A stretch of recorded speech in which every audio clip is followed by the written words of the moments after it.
de Saint-Jérôme. Je cède maintenant la parole au député de Jean Lesage.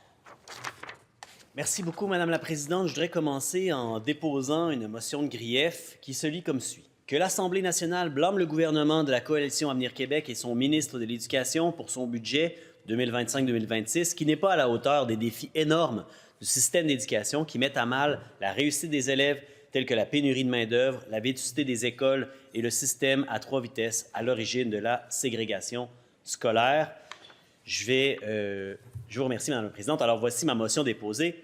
Je veux vous parler d'abord de culture, brièvement aujourd'hui, et d'enseignement supérieur. Le budget de la culture comporte une des rares bonnes nouvelles de ce budget, je veux le dire. Puis, c'est effectivement un budget qui, pour son rehaussement du budget du Calque, Conseil des arts et des lettres du Québec, mérite des louanges. Parce qu'il y avait une revendication importante du milieu, et ça, c'était une des revendications importantes du milieu. La mobilisation des artistes, elle était sans précédent cette année. La grande mobilisation des artistes, je n'ai jamais vu ça. Je ne suis pas sûr que ça a déjà existé. Peut-être que ça a existé il y a très longtemps, mais il y avait vraiment tous les milieux des arts qui se sont ralliés autour de 4 revendications simples. Et une de ces revendications était d'augmenter à 200 millions l'apport du budget du Conseil des arts et des lettres du Québec. Toutefois, Madame la Présidente, je dois noter que malgré que le Calque aura un budget donc de 200 millions pendant 3 ans, les autres revendications du milieu, c'était aussi de s'assurer d'indexer cette somme-là et de pérenniser son niveau de financement et aussi de faire de la culture une priorité pour éviter que la bataille soit toujours à refaire, que la bataille soit toujours à recommencer parce que c'est extrêmement énergivore et ça fait mal au milieu d'être obligé de toujours se battre pour pouvoir exister. Alors, d'une part, je dis au gouvernement qui, dans un contexte extrêmement difficile d'austérité qu'il a par ailleurs lui-même créé et généré par ses baisses d'impôts et ses dépenses dans des projets qui ont fait faillite, etc., etc., dans ce contexte-là, ils ont quand même décidé d'augmenter le budget du Calque. Alors, félicitations pour ça. Par contre, il va falloir indexer ces sommes-là. Il va falloir les rehausser éventuellement, mais aussi les indexer puis pérenniser là-dessus parce que les entreprises culturelles au Québec doivent avoir de la prévisibilité. Ils doivent être capables de pouvoir planifier sur plusieurs années parce qu'une production, ça ne se fait jamais en 6 mois ou très rarement. Les productions qu'on voit et qui font notre fierté, ce sont des projets qui se planifient sur 1 an, 2 ans, parfois plus. Et il faut que les budgets soient au rendez-vous et qu'on sache qu'est-ce qu'on va avoir. Alors voilà une chose qui est très importante que je voulais dire là-dessus. Et je veux renchérir sur la conjoncture des prochaines années. En ce moment-là, il y a une élection canadienne. Les 2 partis susceptibles de prendre le pouvoir veulent réduire un déficit de 60 milliards de dollars. Le Parti libéral du Canada veut le réduire en 3 ans.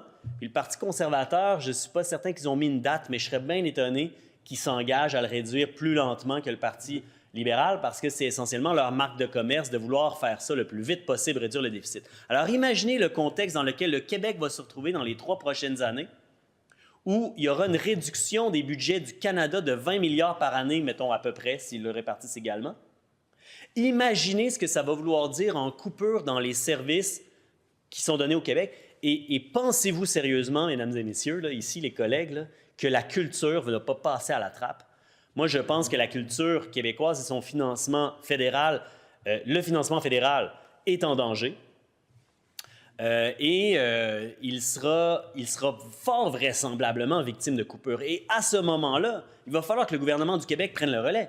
Il va falloir que le gouvernement du Québec dise « bien, nous allons prendre le relais de ce financement-là, nous allons le faire ». Il va falloir aussi que le Québec fasse son indépendance. C'est une question aussi plus large qu'il faut adopter pour plein de raisons. Mais spécifiquement sur les arts, si jamais c'est la CAQ, la CAQ va être là, en tout cas dans la prochaine année et demie, au prochain budget, s'il y a un définancement de la culture au Québec, il va falloir que le gouvernement prenne le relais et il va falloir qu'on augmente ça de beaucoup plus. Rapidement, je veux passer en enseignement supérieur. Je vais manquer un peu de temps aujourd'hui, mais évidemment, on va se reprendre plus tard à l'étude des crédits. Il y aura d'autres occasions. Mais l'enseignement supérieur, je dois dire que ça a été une grande déception de voir que les dépenses allaient augmenter uniquement de 2,1 %. C'est largement en dessous des coûts, de l'augmentation des coûts des systèmes puis des différents secteurs, et ça va entraîner des politiques d'austérité.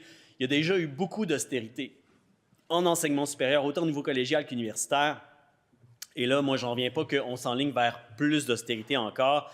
Rien pour l'aide alimentaire, rien pour la rémunération des stages, pendant qu'il y a 40 % des étudiantes et étudiants du Québec qui souffrent d'insécurité alimentaire. Les universités vont voir leurs dépenses réduites.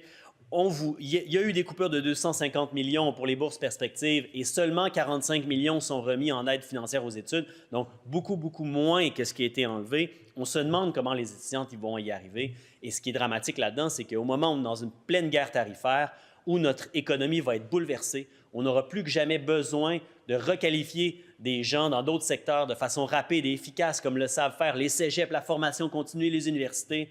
Plus que jamais, on a besoin de ce secteur. Et là, qu'est-ce qu'on va faire? On va lui serrer la ceinture, on va le forcer à couper. C'est donc une très mauvaise décision économique, une très mauvaise décision pour l'éducation au Québec. Je vous remercie, Madame la Présidente. Merci, Monsieur